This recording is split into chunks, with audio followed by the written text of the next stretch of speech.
you doing, everybody? This is a Pop Music Freak. I'm back with another video. As you can see by my shirt, I am wearing a Rock and Roll Hall of Fame t-shirt, which has all the winners going through to about 2020. Yes, I'm serious about my Rock and Roll Hall of Fame choices.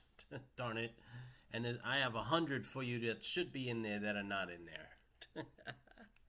So I'm one of those guys that has a complaint. No matter who they elect, there's always going to be 100 more that sit there and say, God damn it, these guys had so many hits and they're not even getting nominated. Meanwhile, this one just popped up out of the blue after 25 years and had a couple of rap hits and he's in. That's me. Yeah, rock and roll is not the way it used to be, and it's certainly not getting the respect that it used to. Right, well, it's reality, my friends. So, with that in mind, because it's obvious to me that rock and roll is not getting the main brunt of the thoughts and the money.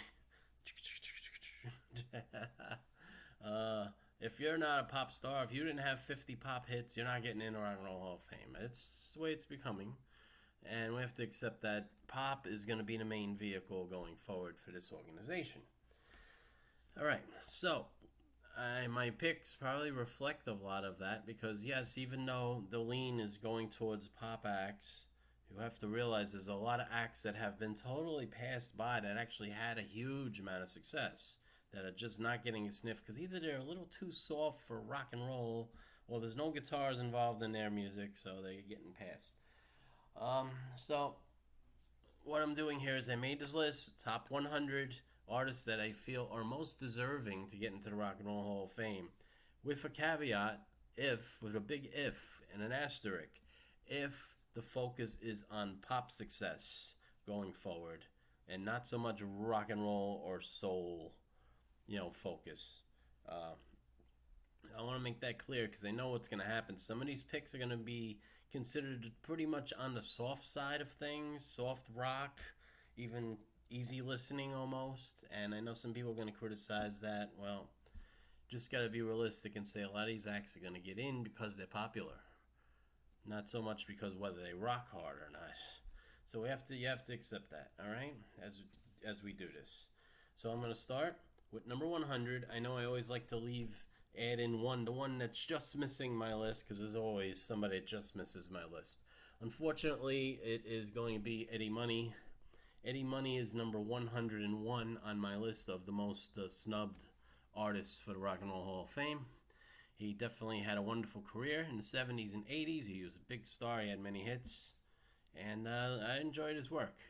But there's just so many other acts that are deserving too.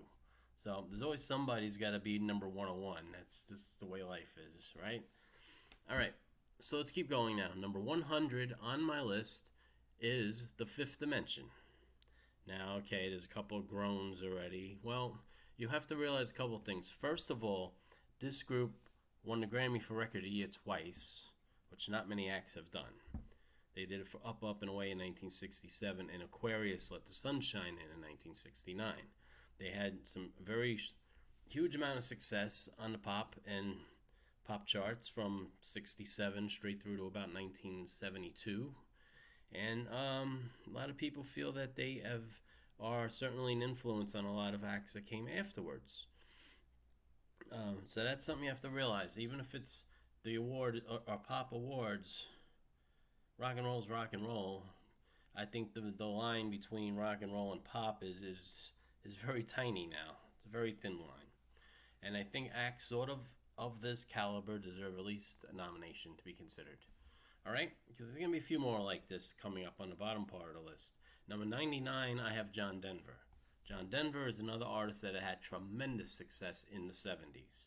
From 1971 to about 1976, he didn't miss the top 20 with any release he had. Every single hit at least top 20 or top 10, and in 4 cases, number 1. I also think he played a big role in helping push more environmental concerns. He made some people think about that a lot more in the 70s, and I think that's important going forward, that becomes a focus again. That's just me. So I'll get off my soapbox and just say that John Denver was also a very talented musician and a very underrated singer. And he had a great run. He had 6 top 10 hits. He had 4 number ones, and I think he deserves at least a nomination. Because I kind of feel he's been overlooked for by a lot of people since his death, especially. Okay, so that's number 99 on my list. John Denver is snubbed. Number 98 is another artist that's going to lean in the soft 70s direction, but he is a crossover artist that had great success on the country side and the pop side, and a lot of people forget how important he was as a musician in the 60s. He was part of the Wrecking Crew. I'm talking about Glen Campbell, of course. He was a member of the Wrecking Crew, so he actually played on many, many hits in the 60s. And he was a touring member of the Beach Boys for a year and a half, from 1965 into early 66. So a lot of people overlook that and realize his value is rock and roll as much as it is country or easy, adult contemporary pop of the 70s. So with that, Glen Campbell is number 98 on my list of the most snubbed. We're up to number 97 on my list now. It's someone who actually started having hit records in the 50s and wrote some hits from some other big artists. Had his run, faded out once Beatlemania in the 60s, British Invasion and Motown Invasion took over the charts. But then had a big comeback in the mid-70s with a lot of help from the biggest star in rock and roll and pop at the time, Elton John. So I am talking about Neil Sedaka, and some people laugh at him because his voice was, let's say a lot of people made the comments, I know in some comments on other postings, he sounded like a girl. Well, I don't think that's particularly that horrible. But just look at the quality of the songs that he wrote and the hits that he had. If the emphasis is going to be pop going forward, there are some forgotten pop artists that maybe need to be recognized at some point. Especially for those of you out there who say we skipped over a lot of 60s acts. He was a 60s act. He was also a 70s act. So I have him rated as number 97 on my list for snubbed Rock and Roll Hall of Fame artists. Number 96 is another artist who started out in the 70s and kind of leaned in the country direction, but crossed over big time into pop and had a huge success. In fact, if you look at the Billboard Hot 100 rankings, Olivia Newton-John is rated number 19 among the most successful recording acts in Hot 100 history. She is someone that may not be considered straight rock and roll, but her pop success cannot be ignored, especially when you consider the number one pop single of the 1980s was Olivia Newton-John's Physical. And she had many other hits, including Grammy-winning I Honestly Love You, and who can forget her performance in Grease? Come on, how many of you out there who were young guys in the 70s were like, wow, look at Olivia, wow. So, anyway, I have her listed as number 96. She is someone that hardly ever even gets talked about on some of these boards about female artists that need their due. There's not many that deserve the due more than her at this point. Okay, let's keep going. Number 95, another act that does get a lot of talk on the boards from the 60s is the Monkees. Now, some people are going to laugh at the Monkees, so let me explain to you some things. In the mid to late 60s, they sold as many records as anyone else that was out there on the charts. They were giving the Beatles a run for the money around 67 or so with their songs. I'm a Believer was the number one single of 1967, and they had a big run of hits, and they had some really good songwriters backing them up. One of them was Neil Diamond, who's in the Rock and Roll Hall of Fame. Some people wrote some really good songs for them, and other musicians were playing their songs, for sure. So I think the Monkees do deserve at least a nomination. They were very popular in their time. And those of us that are on the other side of 50 actually remember seeing reruns of them on TV. So I think they're worth at least a nomination. Okay? So that's where we are. We're number 95 on the list. Number 94 is Three Dog Night. Another one of the acts that have been overlooked who had tremendous success late 60s into the 70s. I feel as if they have been overlooked, maybe because they were considered a studio band and they weren't so much a touring act, and the members of the band weren't well known themselves. But when you look at the run of hits they had, it's hard to ignore. They actually had a run of 16 straight top 20 singles from 1969 through 1974, which no one else had accomplished until Madonna came along, where she ran off 18 straight top 20 hits. So they had great success. I mean, this might be the era before MTV, so a lot of people never saw a video of them. But if you hear the songs Joy to the World and Mama Told Me Not to Come in black and white, they may sound a little bit more familiar to you. So I do think that they're an act that deserves at least a nomination, considering the success they had. So they're number 94 on my list. Number 93, another 70s act that's been overlooked because they were thought of as a little soft, a little too soft rock to be appreciated by the Rock and Roll Hall of Fame. But you cannot ignore their run of hits. I am talking about the brother and sister duo of Richard and Karen Carpenter, the Carpenters. Between 1970 and 1976, they had more top 10 hits than any other act on the charts. Elton John was one behind them, to give you an idea. And who's going to argue with the beauty of Karen Carpenter's singing voice? It was one of the best female singing voices I think I've ever heard. And a lot of people mourned her loss in 1983, for sure, because she was a legendary singer. And her drumming wasn't too bad either. But so I cannot believe they've never even been nominated. I know they've been discussed at certain points in a few years. Kind of hope now the board has changed and there's some people that are a little more focused on the overall range of pop music and maybe not just focused on rock and roll, that an act like this would get at least an opportunity to be nominated. All right, so that's Carpenters at number 93. Number 92 is probably the most overlooked superstar female performer for the longest time. She basically was eligible for the Rock and Roll Hall of Fame the first year of 1986 and was discussed but not nominated. And she's never been close to being nominated since. I'm talking about the legendary Connie Francis. First of all, looking at the Hot 100 history, she's ranked number 50, the 50th most successful act in the history of the Hot 100.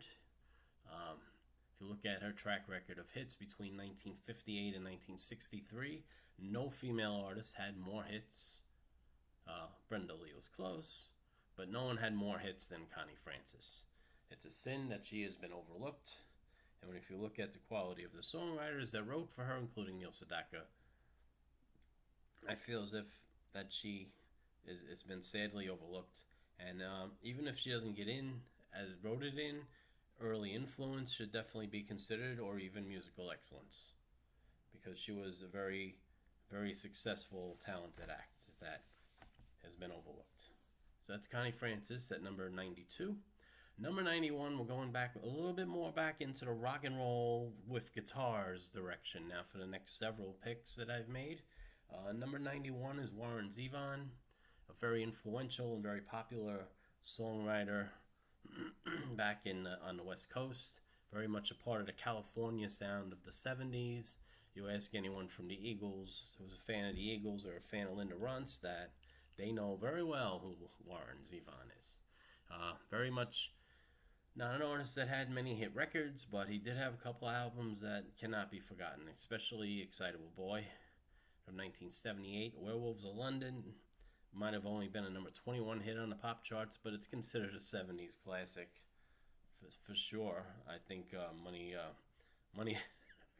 Lawyers, Guns and Money is a very fun song, and he definitely was an influential songwriter that had an effect on other people. The song Poor Pitiful Me ended up being a small hit for Linda Ronstadt. And it's kind of sad that he kind of lost his life relatively young to cancer. But definitely a songwriter that had an influence, and it's worth considering possibly for at least a nomination. So I have him number 91 on my list. Number 90 is Emerson, Lake and Palmer, who I consider very much an influential early 70s act. They were kind of in the yes realm, for sure. I think they kind of remind me of that sound of the early 70s. And they did not have many hits, but they had very influential sound, certainly. So number 90 is Emerson, Lake and Palmer. Number 89, I have Jethro Tull. Some people are going to cringe, other people are going to barf. But I think they were a fun band. They were in the classic rock vein. They were a fun band. They had some records that had staying power, certainly on the radio. Bungle in the Jungle, I think, is a great song, along with the classic Aqualung and Cross-Eyed Mary and Teacher. I know a lot of their songs. So, are they Rock and Roll Hall of Fame worthy? I think if other classic rock bands are getting the nod nowadays, I think they need to be looked at once again. All right, so they are number 89, Jethro Tull. Number 88 on the list is probably one of the most talented rappers that have ever grabbed the microphone. I'm talking about Eric B. and Rakim. They were definitely an influence in the 80s. They kind of carried the torch, in a bit as acts like Run DMC and Grandmaster Flash started to fade a bit. Eric B. and Rakim are among the most innovative late 80s rap acts. You can't ignore the success of the remix of Paid in Full, which ended up being one of the biggest selling 12-inch singles of all time. So I think they deserve at least to be nominated at this point. They are number 88 on my list. Next, we have number 87. We have Ozzy Osbourne. Kind of feel that he's been ignored very strongly, which is a shame because he's definitely had an influence on the heavy rock, heavy metal scene of the 80s. Of course, he was great original lead singer of Black Sabbath. And his popularity speaks for itself, I would say. I'm kind of surprised that he hasn't been gotten a shot at getting in at this point. So that's number 87, Ozzy Osbourne. Number 86, we go to the arena rock direction with Kansas. They're definitely a band that has had tremendous staying power on FM radio and classic rock radio, certainly. Just from Carry On Wayward Son and Dust in the Wind and Point No Return. Those three are classics that we'll probably hear on the radio for the next 100 years.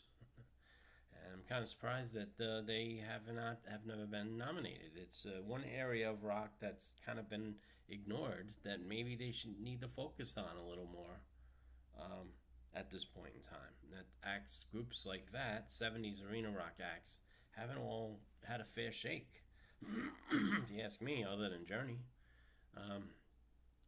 And Bon Jovi, although they're more of an 80s act. All right. Anyway, so that's how I feel about Kansas. I do think they definitely need a nomination. Number 85 on the list, another act from the 80s hair metal era that I'm surprised they haven't, the fans of this band haven't really revolted. I'm talking about Motley Crue here. Motley Crue. I mean, other than Bon Jovi and maybe Poison, who I will mention, because they haven't been nominated yet either, Motley Crue was very influential and were an exciting band to watch in the 80s. And they definitely made use of MTV and videos to their advantage, certainly.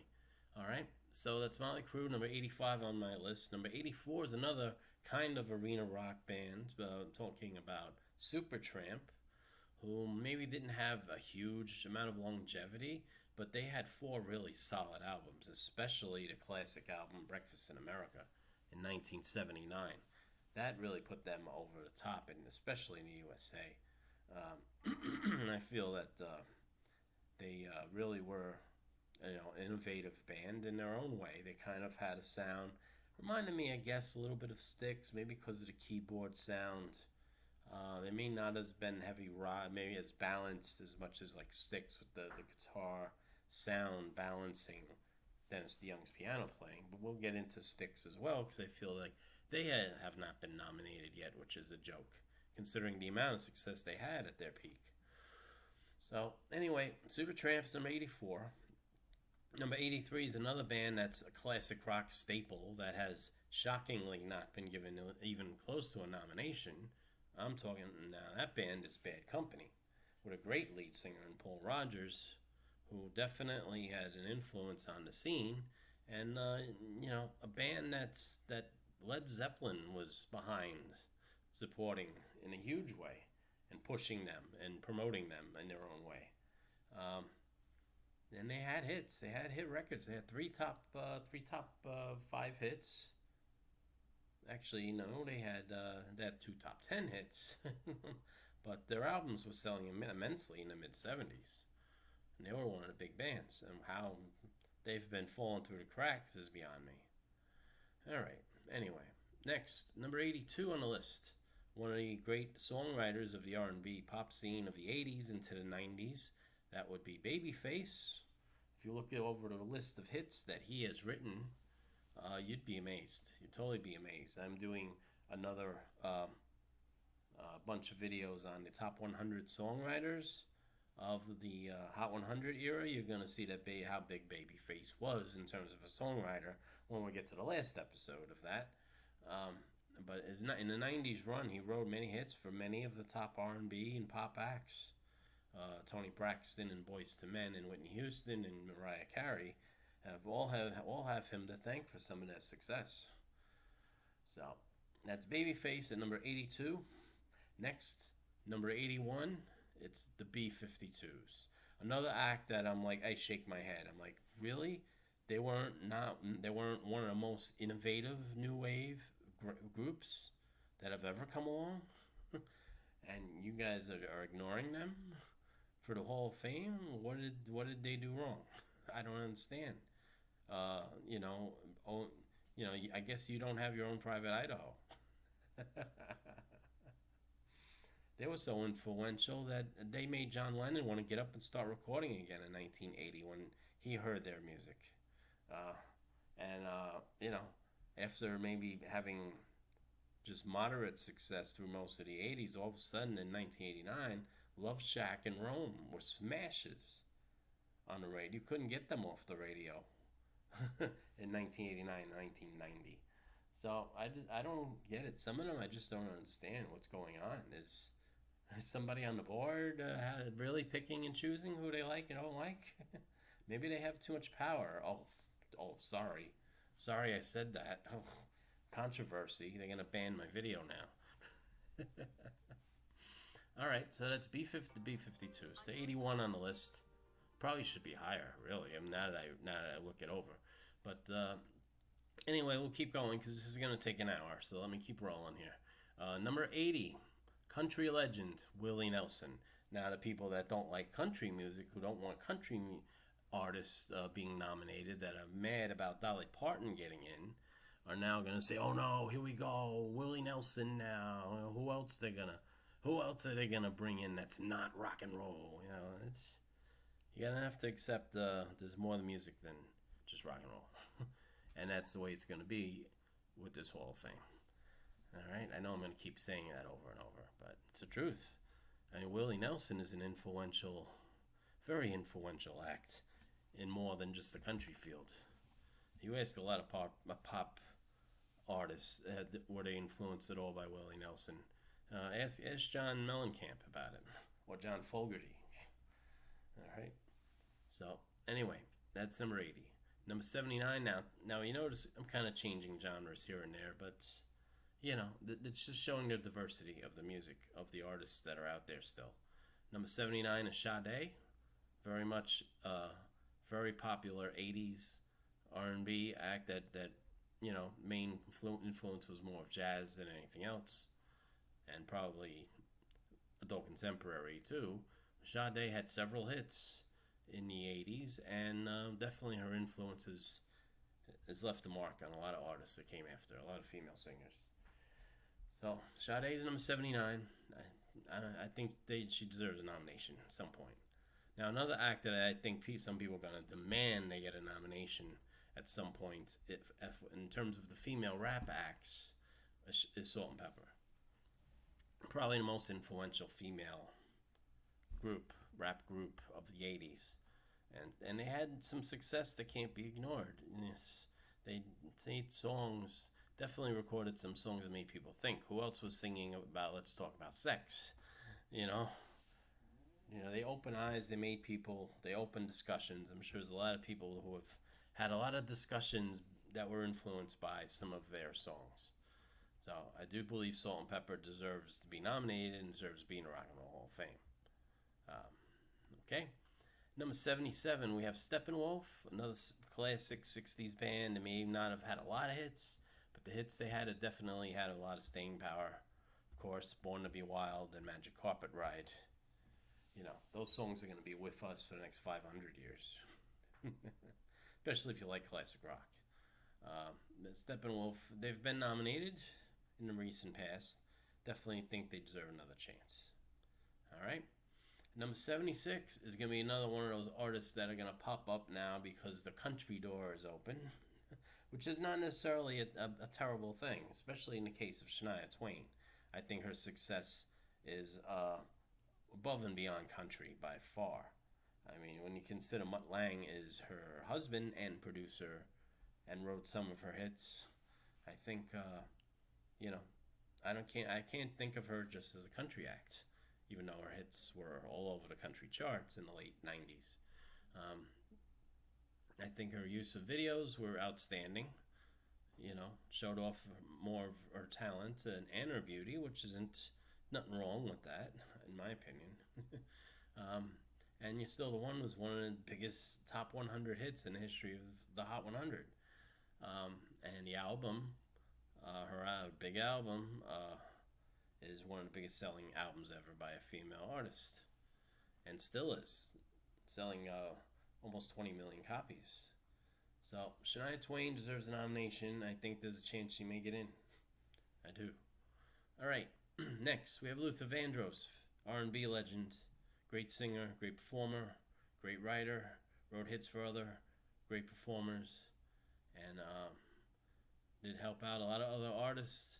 A lot of David Bowie's success in the 70s can be thanks to him, for sure. Sang background on a lot of disco classics, and sadly he died young, very young, at 53. Luther Vandross is number 75 on my list of the snubs. Number 74, we have Blood, Sweat and Tears, a very influential Canadian band that definitely came along at a time when jazz was fusing very well with rock and roll. You can ask Chicago about that. And they had a big spark of success, especially in the year 1969, when they had 3 straight hits when it sold 1 million copies and reached number 2 on the charts. So I think David Clayton Thomas was a very skilled vocalist, and they were a great band that maybe didn't do a whole lot after that first album. But they definitely left the mark on the pop scene, and I can think they may be considered for a nomination. So I think at least they deserve one. All right. Number 73 is Alanis Morissette, probably one of the most influential female rock and roll acts of the 90s, although her sound was more pop. But in terms of influence on female acts that came after, I don't think there's any doubt about that. And her songs were very, very smart and witty, and that album, Jagged Little Pill, was a humongous success.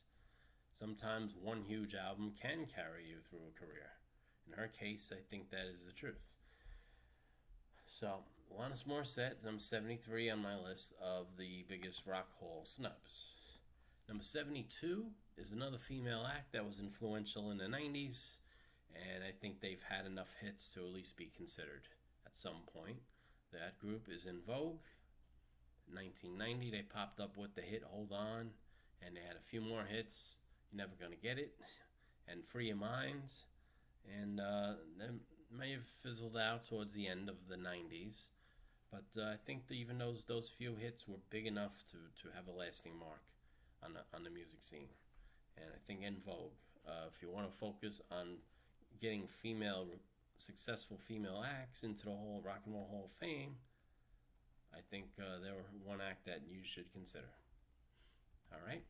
Next, number 71, Brook Benton. May not be as well known a name as a lot of the other classic performers from the 60s.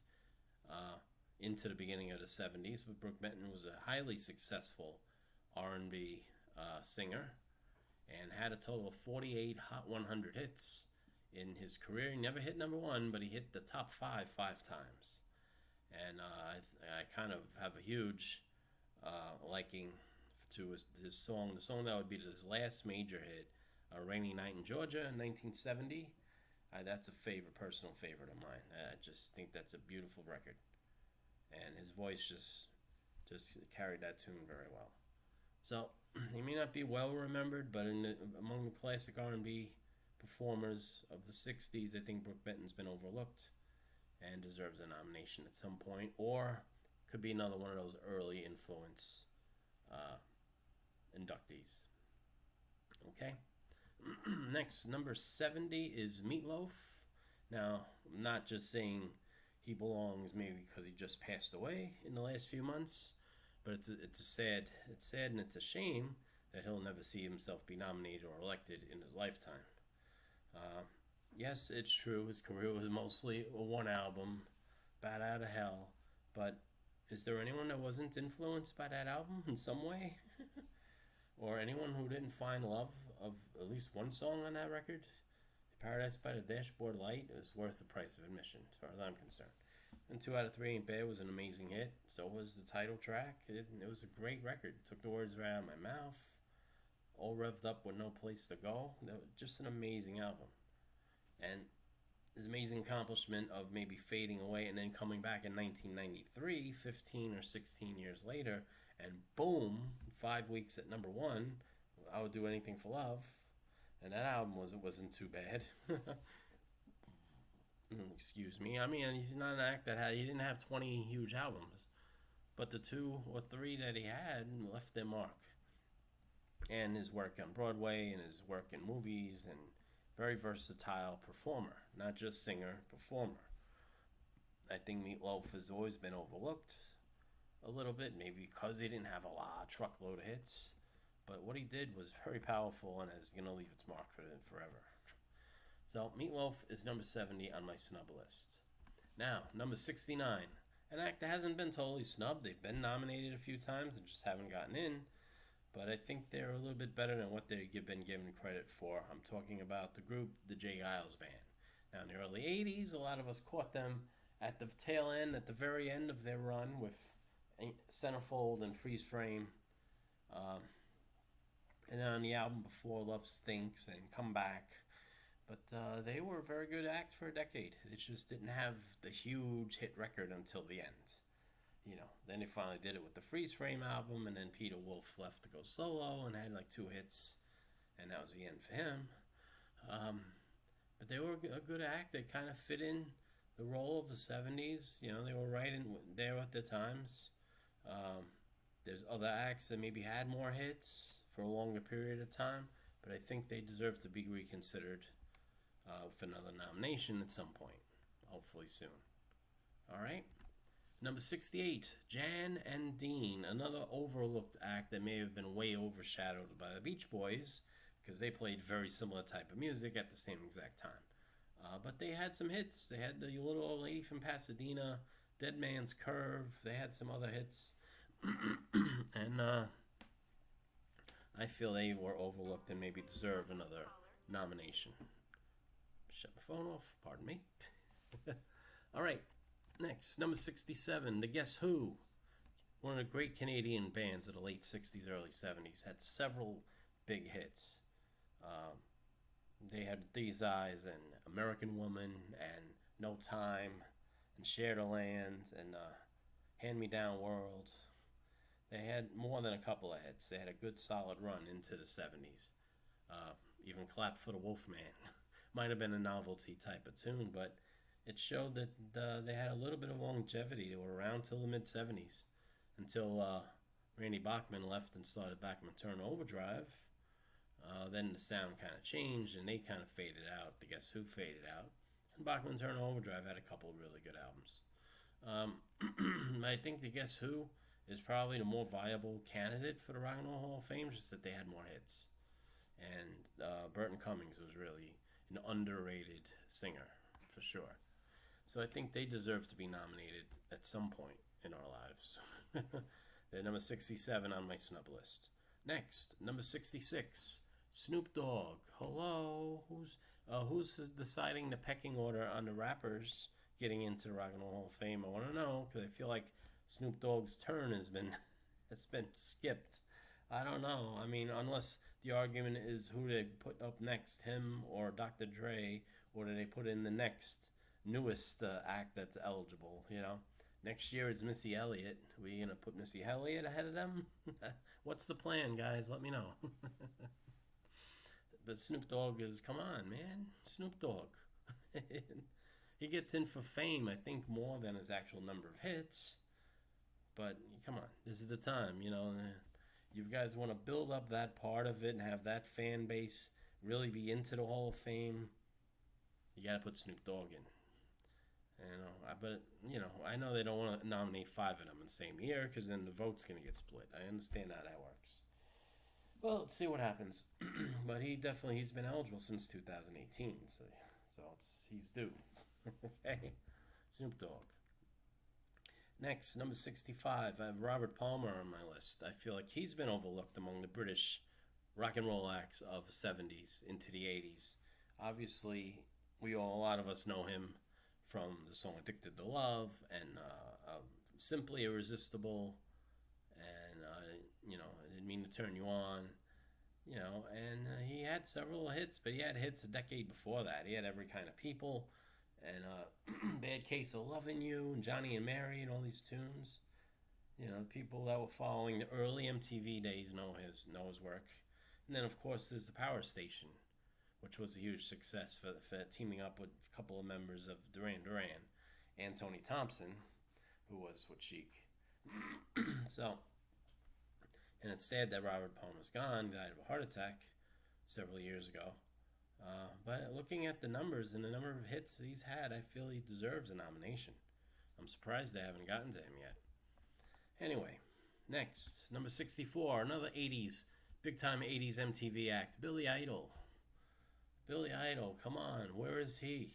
He didn't have a huge influence on MTV and on the music scene of the 80s? I don't know. It's another pecking order thing. Is he got to wait in line? Now the Eurythmics are in, maybe he'll get a nomination? Or is it just go by groups? I mean, and somebody on the board has to explain this to us crazy people. To us pop music freaks out here. Okay.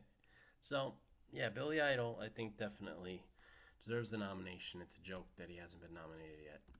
Now, number 63, another act that maybe lean, you know, thought of as a soft rock kind of act. That they're not really heavy on the guitars, but have you heard some of the guitar work on some of the guys in that band? Toto, hello, Toto, you know, Hold the Line. Why don't you listen to Hold the Line, their first hit? Listen to that sound. That's not rock and roll. Come on, you know, are you guys gonna say, "Oh, Africa, oh, you know, Rosanna"? That's not really a rock and roll song. I'm like, are those two of the most remembered songs from the 80s? At this point, I know I've heard a hell of a lot of Africa in the last few years on the radio and other acts recording the song. But anyway, Toto belongs. And even if you throw out their hits and do all their session work, Michael Jackson's Thriller would never have been what it was without them. Boz Scaggs' Silk Degrees album, his best album by a mile, had Toto backing him up, basically. The backing band was Toto. Come on, guys. Wake up. Wake up. Smell the coffee. Give those guys a nomination before some of them start dying off. Because that's happening with too many acts. All right. Next. Number 62 is No Doubt. Those of you looking for a great female-led band from the 90s that had amazing success, to get a shot, you know, to get the new crowd more involved in following this, there you go. No Doubt. What song was the biggest selling hit, most successful single ever on the airplay charts of the 90s? Don't Speak. 16 weeks at number 1 on the airplay chart. It's a classic. It's a classic by 90s standards, certainly. And a couple of the other songs they did, like Spiderwebs and their remake of It's My Life. You know, I mean, I know GLEN is more of a solo act now, but I kind of think the most successful act of the two is still the group. No doubt. No doubt about that. Literally. All right. That was bad. Anyway, number 61 is Dr. Dre. As we were talking about Snoop earlier, kind of thing on my list, Dr. Dre may be a little bit more deserving of the Rock and Roll Hall of Fame. Why? Because there's production work. Because there would be no Eminem success without Dr. Dre backing him up. So I do think Dr. Dre deserves a nomination. He's got to be on that pecking order list of rappers, I guess. So sooner or later. All right, next, number 60. My number 60 snub is Survivor.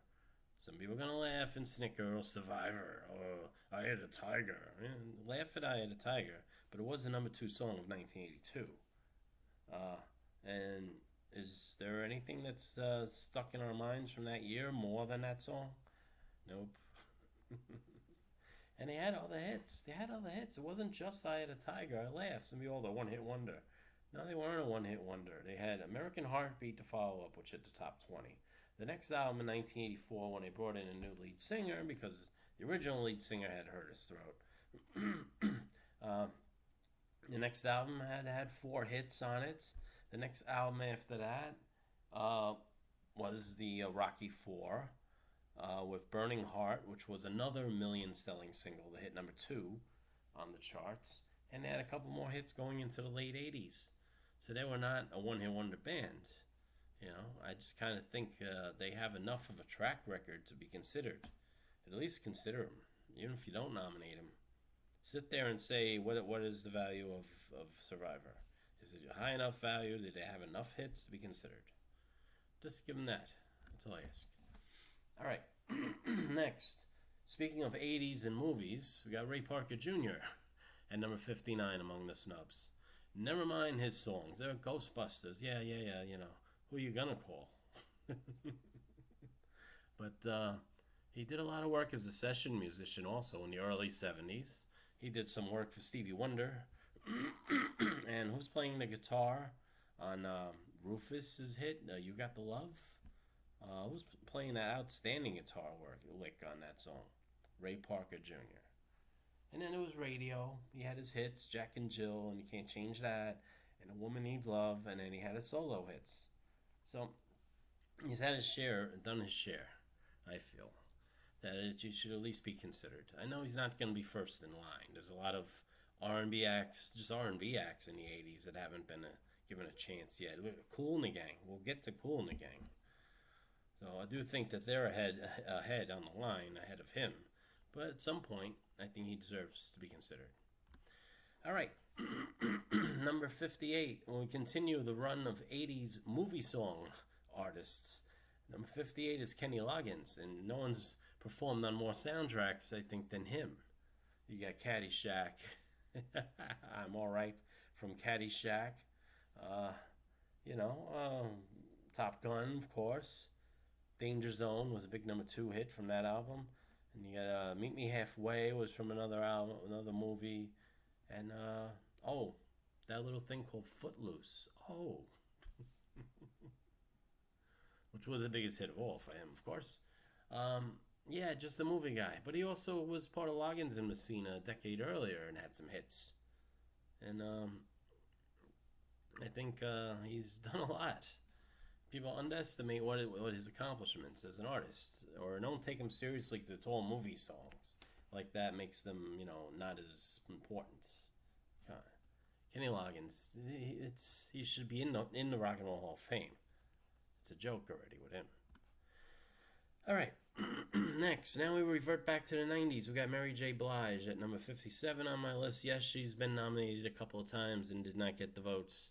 But I think her influence on 90s and later R&B singers is definitely there. And the monster hit of Family Affair and in 2001 is kind of overlooked too in terms of big successful hits. I think Mary J is definitely a big influence and had a lot of longevity. Lasted a good decade and a half on the R&B chart at least. I think she deserves another nomination. I think so. Okay, my friends. Number 56, Paul Revere and the Raiders, one of those 60s groups that had several hits that fans of nowadays forgot about. That's the case with them. They were big from 65 straight through to Indian Reservation in 1971, which was their big #1 hit.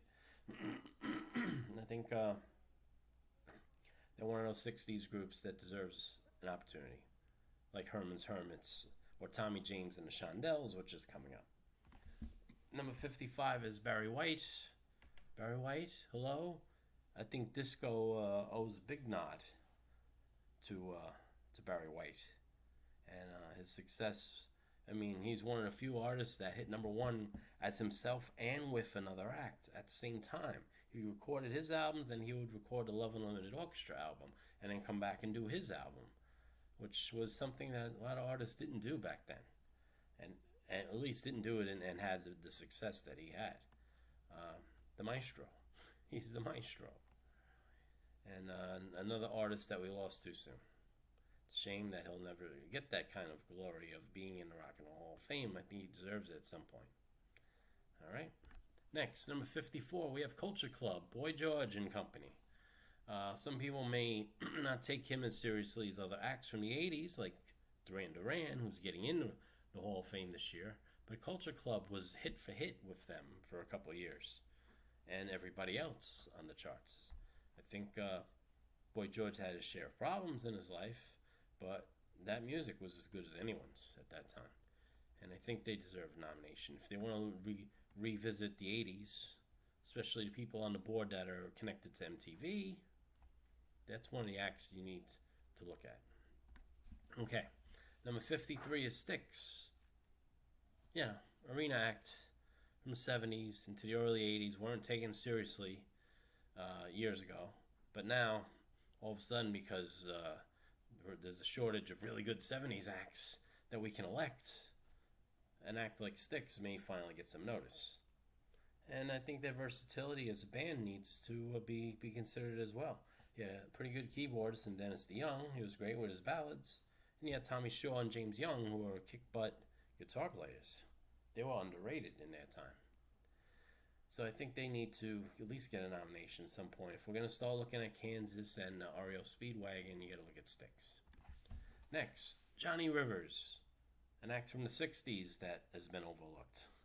Although, because a lot of people accuse him of just being a remake artist. I mean, he was just recording other people's songs. But his biggest hit, the #1 hit, Poor Side of Town, he wrote. He was a pretty darn good writer. And he had hits going into the 70s, although they were considered temporary.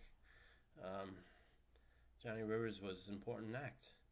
Definitely to bridge that gap of, rock and roll from the early 60s fading into the British invasion. You still had some American acts doing good in the 60s. Johnny Rivers was one of them. Next, number 51, we have Chic. Yes, I know Nile Rodgers is in for musical excellence, and I know Chic has been nominated 112 times and hasn't gotten in. But I don't know why the fans aren't voting for them. I don't know why the board's not voting for them. Weren't they one of the biggest influential disco groups of the time? Or did I miss something? Wasn't Le Freak playing on the radio 9 million times around Christmas of 78? I was alive. I was 9. But as a child, I knew what good disco was, and that was it. Chic. I mean, we're going to talk about KC and the Sunshine Band, too, in this countdown, because I think they've been ignored, flatly ignored, and it's been a crime. All right. Anyway, next we have number 50, Jim Croce. Jim Croce had the most amazing 2 years of music that you could imagine. Those songs are just incredible. One beautiful, wonderful song after another. And it's the biggest tragedy in the world that he died in that plane crash in 1973, because the Lord knows what he would have done. He had 8 solid hits in 2 years, including 2 #1s, Bad Bad Leroy Brown and Time in a Bottle. So many other great songs. I Got a Name, Don't Mess Around with Jim, Have to Say I Love You in a Song. Amazing stuff. And it's just so sad. He died at 30. Enjoy your life, folks, because you never know. All right, enough about that. Let's go on. Number 49 is Men at Work. Another 80s group that was huge for about 2 years and then blah. Which is a shame. I guess that disqualifies them from the Hall of Fame. I don't know. I kind of think they were very innovative. And MTV couldn't get enough of them for those 2 years. You know, Who Can It Be Now and Down Under, It's a Mistake, and Overkill were their 4 big hits. I guess, I don't know, I guess, is that not enough to even be nominated? I don't know. I kind of think it looks like they basically had the same number of hits as the Eurythmics. The Eurythmics are in. But, whatever. Maybe it's because they're Australian. Seems to be a problem with Australian acts in the Hall of Fame, unless you're the Bee Gees. Because they're the only ones that have gotten in that were Australian, right? I mean, nobody's nominating the Little River Band. I'm waiting for their nomination. I think they were a great band, 70s into the 80s. But anyway. Speaking of 70s, number 48, we have Frankie Valli. Frankie Valli, of course, he's in with the Four Seasons. They got in very early on. I think it was 1990 they got in. And they certainly deserved it because they were one of the most successful groups of the 60s. And Frankie Valli didn't do so bad on his own either, although it doesn't seem like he's getting the credit he deserves. You look at Can't Take My Eyes Off You, his first solo hit, is an all-time classic. Anyone that has ears knows that that was one of the better songs that have ever been made. But then when he came back in the 70s, he had My Eyes Adored You, which was a fantastic song. He had Swearing to God, which was a really good disco song. His remake of Our Day Will Come was pretty good too. And then, of course, there's Grease, which everyone remembers. I think his work was tremendous. I mean, if you're going to go and let people get in a second time, example, Stevie Nicks, there's other people that fit that role pretty well too. I think Frankie Valli is one of them. All right, number 47 is REO Speedwagon. Another one of those arena rock bands that they like to make fun of in the 80s. Meanwhile, they were having all the hits. High Infidelity, many people forget, was a huge hit in 1981. Was, I think, the number 1 album of the year in terms of sales, except for maybe Double Fantasy, John Lennon. But REO Speedwagon suddenly just popped up and became a sensation, and then kind of fizzled out. The next album was thought of as a little bit of a disappointment, and then they came back in 1985. Can't Fight This Feeling became a monster hit, and then they had their top 20 hits for a couple of years after that. But they were a pretty good band. They really were. People underestimated the skills of the guitarist and the skills of Kevin Cronin.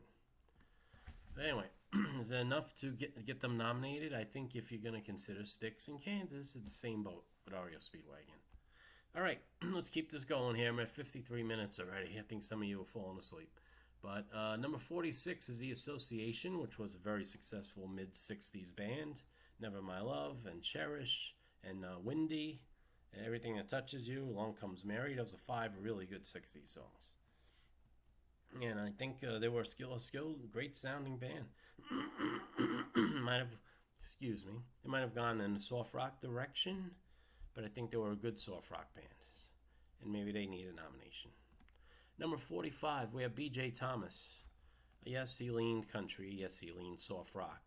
But is anyone going to forget Raindrops Keep Falling on My Head?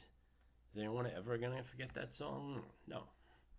Even another Somebody Done Somebody Wrong song was a pretty good song, too, in the mid-70s.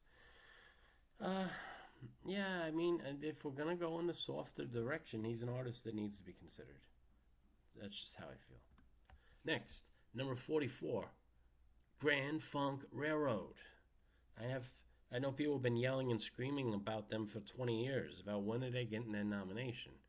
They were a pretty solid act in the early 70s. They were as big as anyone from 70 to 75. They were selling out every arena in the world. But for some reason, Rock Hall was like, Grand Funk Railroad. The Locomotion, that was their biggest hit. Well, they were an American band, too. And Closer to Home is an FM classic rock staple, for sure. Yeah, they've been overlooked. Next, speaking of overlooked 70s bands, America. America, hello, Sister Golden Hair. A Horse with No Name, hello. Does anyone know another song that was more well known in the early 70s than A Horse with No Name? Like all you California rock fans, you soft rock fans, you Eagle fans. The Eagles are not the Eagles if they don't have influence of Crosby, Stills, and Nash and America. Crosby, Stills, and Nash got their due, got into the Rock and Roll Hall of Fame. America's never been nominated. Hello. I even Love You Can Do Magic from 82, but that's me. I'm an 80s nut.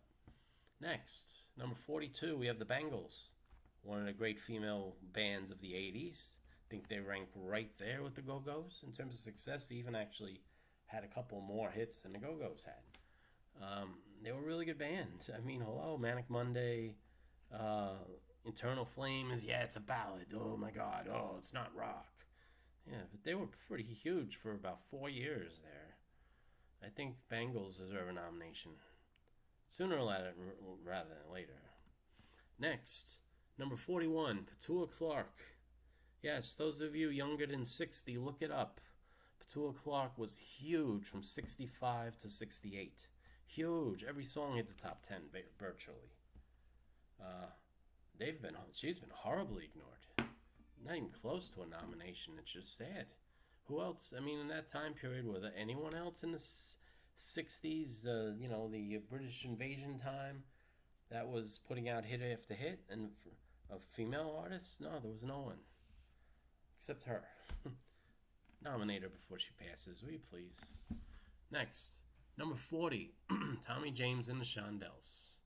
Yes, I heard a whole lot of Tommy James and Shondells growing up in my household, as my oldest brother was a huge fan of their music, and who can blame them? Their music was amazing. Hello, Crystal Blue Persuasion, Moni Moni, I Think We're Alone Now, the original. Yeah, Tiffany fans, yeah. Yeah, she didn't write that. Tommy James did. They had an amazing run for about 5 years. And Tommy James afterwards had one big solo hit with Dragging the Line. And you ask Joan Jett who her favorite performer of all time is. It's Tommy James.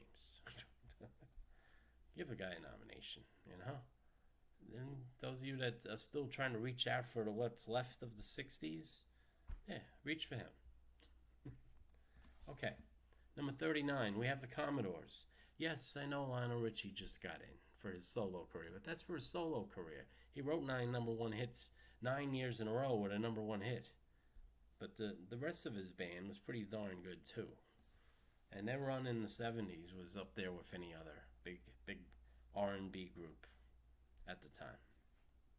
So I think the Commodores deserve to be nominated, even with Lionel Richie already in. Number 38 on my list, the most overlooked 60s band. Oh my God, Herman's Hermits. Are you kidding me? You know how fun it would have been to have a band like that on MTV in the 80s?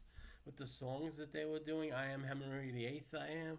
It would have been a comedy hour, They were fun. They were such a fun band. Peter Noone was just his singing with his accent would have cracked half of America up. But, that's just me. I mean, I'm old. So I'm getting old, so I kind of have an appreciation of what happened just before me, which was the 60s.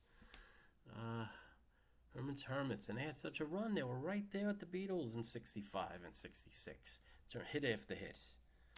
So, I don't know what these people, you're just letting them die off. Oh well, they were too silly. They were a novelty band. No, they weren't. They were good. Good, solid band. Next, number 37, Huey Lewis and the News. The 80s. We're coming back to the 80s, the MTV days. And they did some fun videos.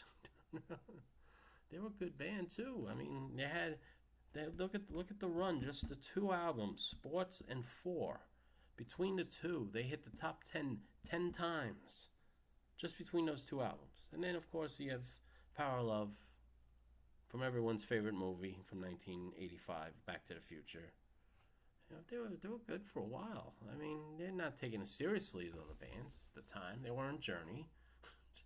They weren't Bon Jovi, but they had hits. Hit after hit. I don't know. I don't know what they're thinking on the board. They're going to let Huey Lewis grow old? It's a shame. Next, number 36, an act that's just newly eligible, the Black Eyed Peas. Yes, they had their first hit in 1998, a minor hit. So they're 25 years in. I Got a Feeling and Boom Boom Pow were the number 1 and 2 song of 2009. They were huge. They had a huge run at the very end of the 2000s. And they were very versatile. All 4 of them had their own style and personality, and they could all sing. They were a pretty good band. I think they're being overlooked. I don't know if they're not in a rush to put them in. I don't know. But anyway, number 35, TLC, the biggest selling R&B female act of the first half of the 1990s. They had an amazing run too, and they were as hot as anybody. Between Creep and Waterfalls, that album was a big success. Red Light Special, right?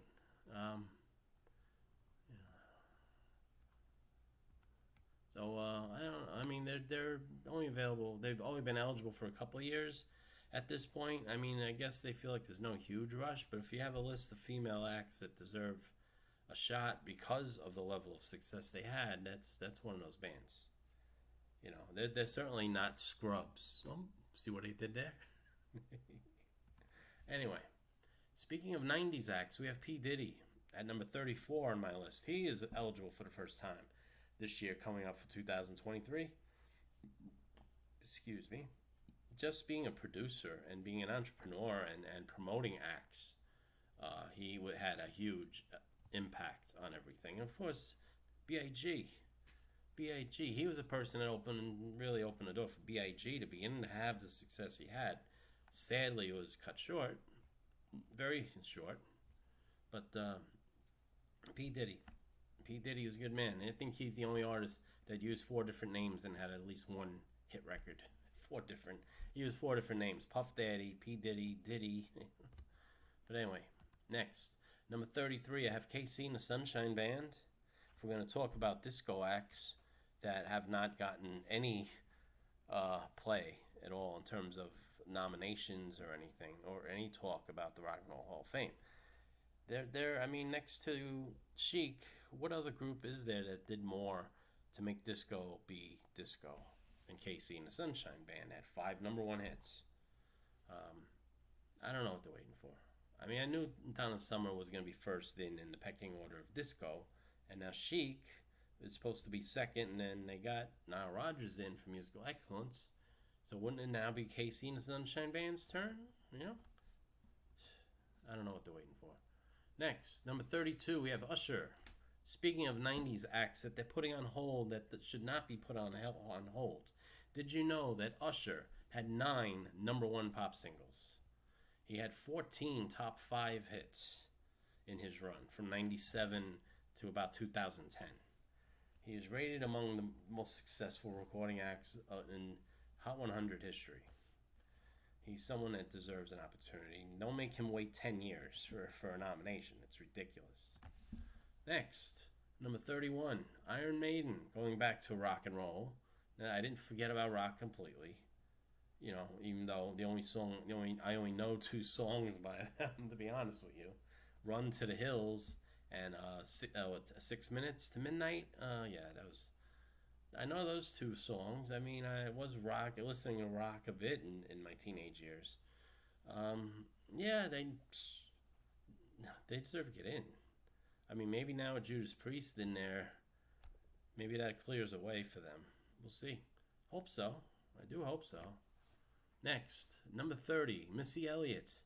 Yes, she's now eligible to get in, and I think she may be next in line if the pecking order of rap. They want a female rapper in there now. It's going to be her. She's going to be the first choice, probably her and then Salt and Pepper. You know. Anyway, I hope she does get in. I mean, she's great. She's great. My wife loves her. Anyway, number 29, we have Devo. Whip It Good. You guys have been whipping Devo for a few years now. I think they deserve to actually get elected now. You know, come on. The influence that they had on a lot of acts is immeasurable. But we'll see. See what happens. I mean, hopefully they'll keep getting nominated. Number 28, speaking of nominations, Rage Against the Machine. Come on. The influence that they've had on people from the 90s has been incredible. And they're a rap act, too, besides being, what else can we call them? They're pretty much a rap act with heavy guitars, which is an interesting combination. Definitely their influence shouldn't be ignored, and hopefully they'll continue to be nominated, because I think one of these years they're actually going to get the votes to get in. Number 27. Now they've opened the country door with Dolly Parton. They got to open the other side of that duet, right? Islands in the Stream. They let one half get in. Next year's got to be Kenny Rogers. Now, it's sad that he is gone and will not get to appreciate this in his living years. But the impact that he has had on music is a lot bigger, way bigger than just a country crossover artist with a couple of ballads. Look at the first edition. The first edition, they were a group that was talking about things going on at the time. They were a 60s almost anti-establishment group if you listen to their songs. And he was a big part of that. And then to have a very hugely successful solo career after that is just an amazing feat. Of course, his biggest hits were softer songs like Lady and Through the Years and You Decorated My Life and She Believes in Me. But his impact is immeasurable. And he's one of those that supersedes his genre, just like Dolly Parton does. So it's an absolute joke if you don't get Kenny Rogers up there in the next year or two. Next, Peter, Paul, and Mary, number 26. An act that may not be considered really rock and roll, but their influence in terms of folk pop of the 60s is being ignored, and that's a sin. And it's a sin. They had as much of an impact on what was going on speaking out about the world than Bob Dylan or Stevie Wonder or anyone else in the 60s. So I truly believe that they, just in terms of vocal performance, it may supersede just being a rock and roll performance, okay? So I do believe they should be nominated. I cannot believe they've never been nominated. That is a sin. Anyway, next, number 25, we have Tears for Fears. Those of us that's getting back on the 80s track of, okay, Rhythmics are in, Pat Benatar is in now. We got a couple of doors opening on the 80s side. Those of us that are into new wave or into alternative rock of that time. For the 80s, they were the protest act. They were one of the protest bands of the 80s. Their song said something, right? So they're 25 on my list. They're probably going to keep going up as we go on. Number 24, the Pointer Sisters. Another one of those acts I look at and I scratch my head. And I said, with all the hits they had, for all the time their career was huge, they were huge for over 15 years. They have hits. I can't believe they have not been nominated. They were very influential R&B acts, and their versatility can't be ignored. They're the only act to have an R&B top 10, a country top 10, and a pop top 10. Not many acts can do that. And they had a big run. And the song Jump for My Love in 1984 was a tremendously great song. I don't know.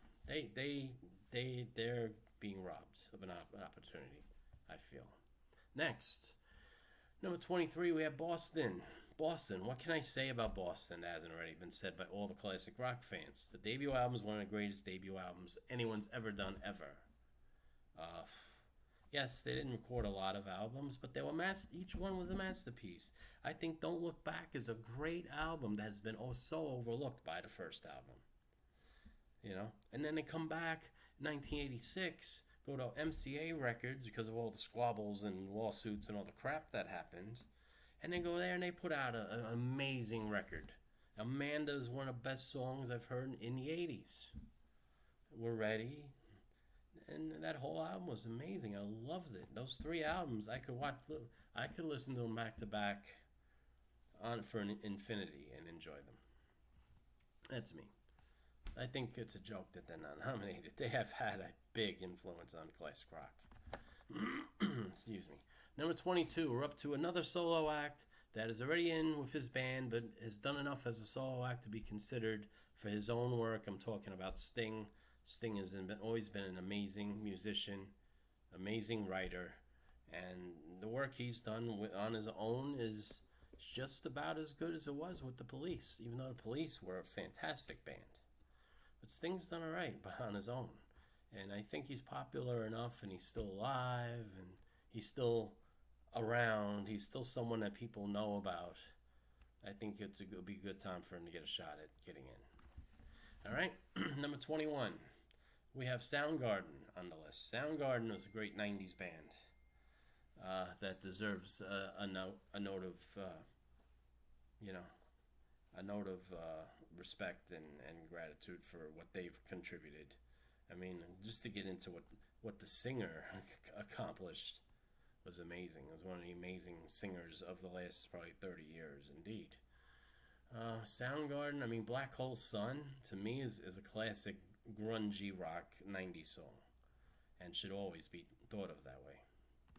All right, speaking of the 90s, at number 20, we have Sheryl Crow, who's been overlooked. I think she's one of the great pop, rock, female artists of the last 30 years, and her impact should not be ignored like it has been so far.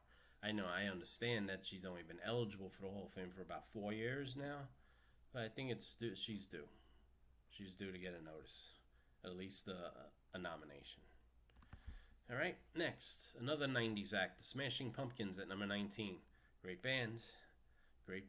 Had a very creative, very dynamic group with some versatility to them. Enjoy their work. I certainly did. It's a shame they didn't really stick together very long.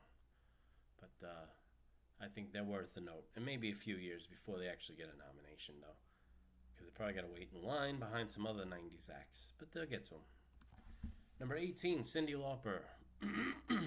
One of the artists that are considered kind of a late bloomer in terms of having hits. She didn't really have hits until she was in her 30s. But what hits she had? She's So Unusual was an amazing 80s album.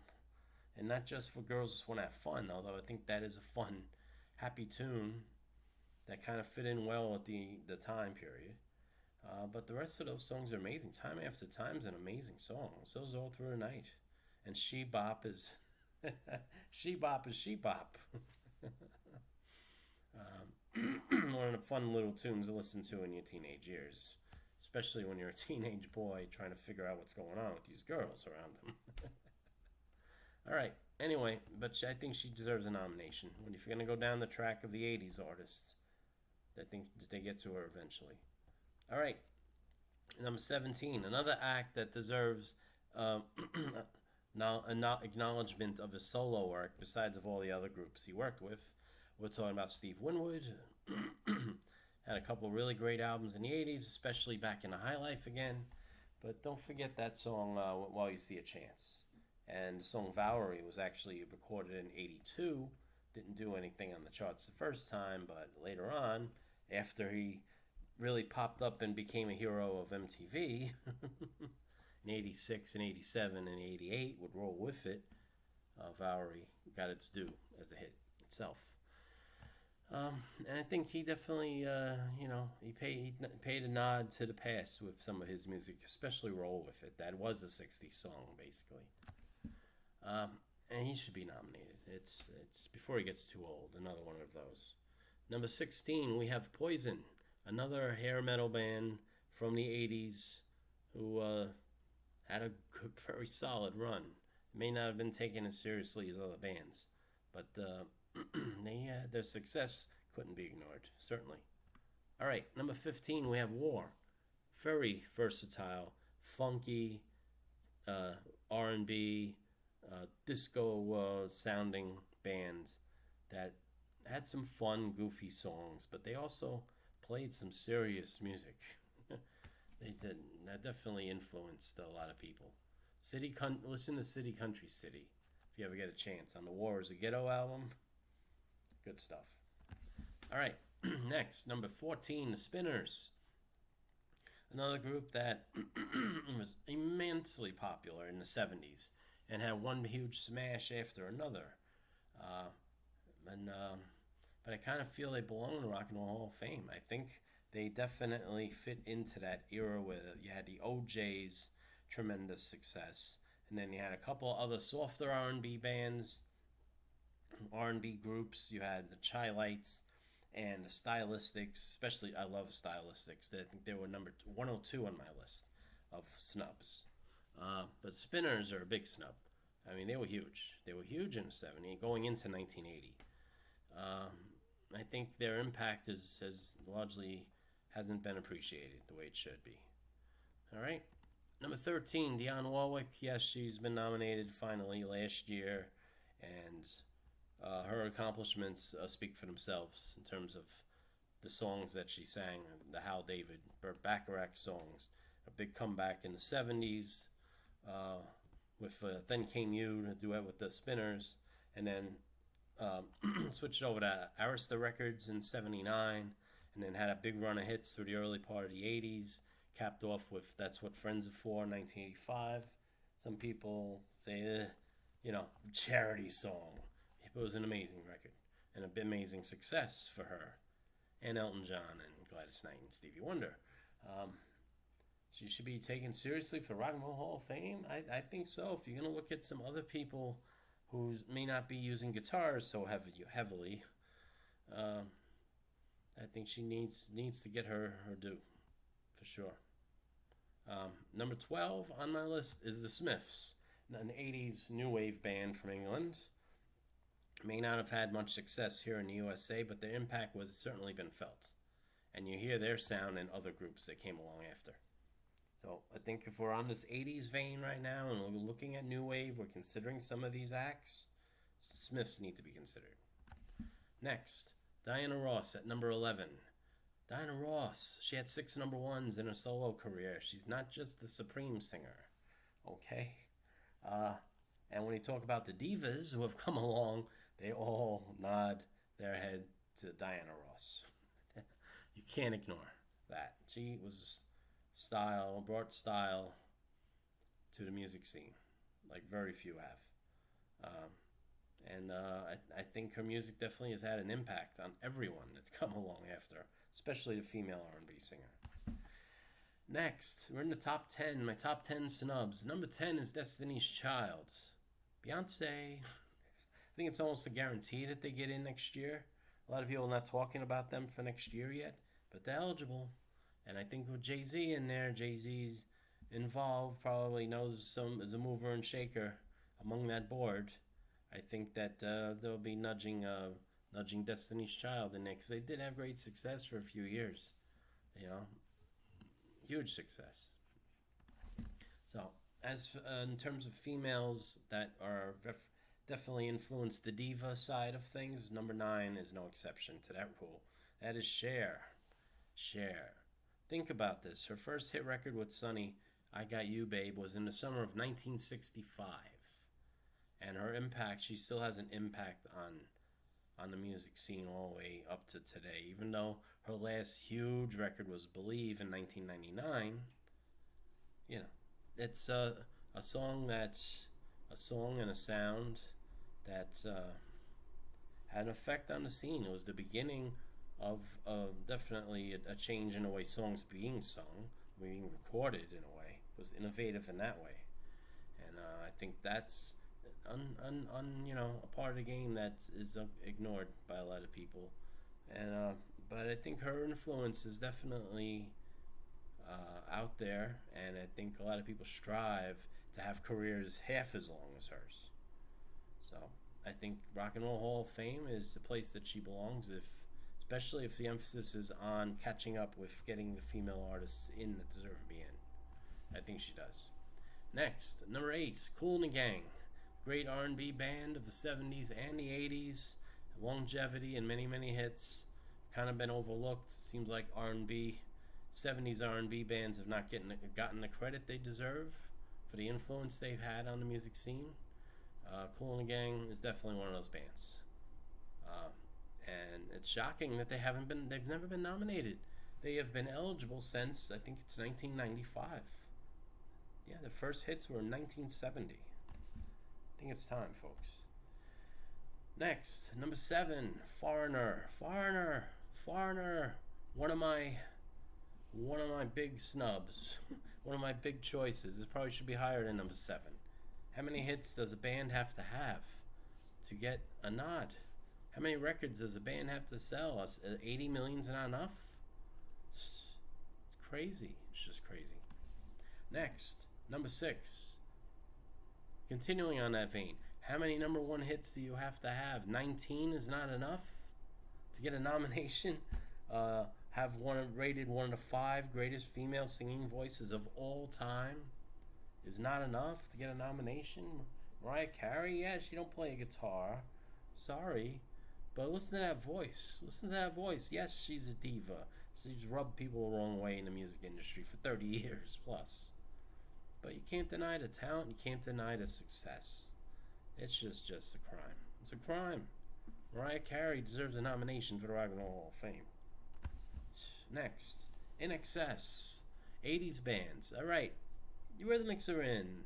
Is it the In Excess turn now? That would be nice, considering how successful they were, and how much the women love Michael Hutchence. He's one of the favored lead singers of probably any band that's ever come along. I kind of think it's an Australian thing. You guys are against Australia or something, I think, on the board. We at least nominate In Excess, please. They were damn good in the 80s. Next, speaking of damn good in the 80s, we have 2 bands that are kind of being considered together. When their success apart is probably enough to get either one of those bands nominated. But when you consider the story of the first band was just about to hit big when their lead singer decided to commit suicide, but the rest of the band, instead of breaking up and going their separate ways, stayed together and became a new band and changed their sound and evolved with the times and became one of the most influential dance electronic music bands that has ever been. I'm talking about Joy Division and New Order. Those of you who are not really pop music, those of you that are looking for what's on the top 10 of the charts all the time and don't focus to what's being played in the clubs or what was being played in the new wave clubs anyway, would have missed out on this incredible combination of 2 bands. I mean, we all know Blue Monday is one of the biggest selling 12 inches singles of all time. New Order was constantly having big dance hits throughout the 80s into the 90s. How they haven't neither band's been nominated to this point is beyond me. Maybe next year will be the time. I hope so. Sure hope so. They're number 4 on my list. Number 3. Let's see. What's number 3? Outkast. Hello. Speaking of rap acts that have influenced everybody around them, we have Outkast, who had a decade of rap tunes that made you think, which is a rare thing, I know. But Outkast was definitely, they opened the door, the Dirty South. The doors were blown wide open once they started having their hit records. Hey Ya and is not what you think it is. It's not a happy song. It's taken me years to get people to understand that. It was not about happiness. It was about having a successful, happy life as a couple, or growing up with people who have it awful, or not, happy. Anyway, Outkast is number 3 on my list. It's a joke that they're not in. Maybe they're next in line for the rap artists for next year. We'll see. Number 2. Now the top 2 are performers who had many hit records. But for some reason, their accomplishments are just, I don't know, not really acknowledged. Number 2 on the list is Phil Collins. Now, Genesis is in the Rock Hall of Fame as a band. But he's had so many hit records on his own that it supersedes his band. And to think of that, he was able to go back and forth and have hit after hit and write great music on both sides is no small feat. Of course, there's that 5 seconds, 3.5 minutes into In the Air Tonight that most people talk about. But it's a lot of other songs and a lot of moments with this artist that, make him one of the all-time greats. One of the all-time great drummers, certainly. But one of the all-time great songwriters is Phil Collins. That's number 2. And my number 1 snub, the biggest snub of them all.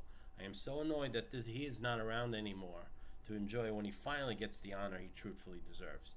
But the man wrote 10 #1 hits between his band and his solo work. And he lived in a period where he had to deal with a lot of stuff to get the success he had. And he actually wrote about some of that on some of his songs. I'm talking about George Michael. George Michael's an amazing artist. Came up in the 80s with Wham. Became super duper stars, him and Andrew. But then after a couple of years decided he needed to write his own songs and do his own thing and be a solo act to express himself better. And he sure did. That's certainly the case. But to me, it's just so tragic that his life was not as long as maybe it deserved to be. Yeah, I mean, he's never been nominated for Rock and Roll Hall of Fame. George Michael, come on. Wake up. Wake up. That's it. That's all I have to say. That's my top 100. I could probably do another 100. But you know the way it is. Everyone's got their favorites and everyone wants their act to get in. Can't have everybody get elected, but some of them appear to be good enough that they should have been elected. We'll see what happens, but that's it for now. Please share, please subscribe, and please keep on watching. All right? Thanks so much.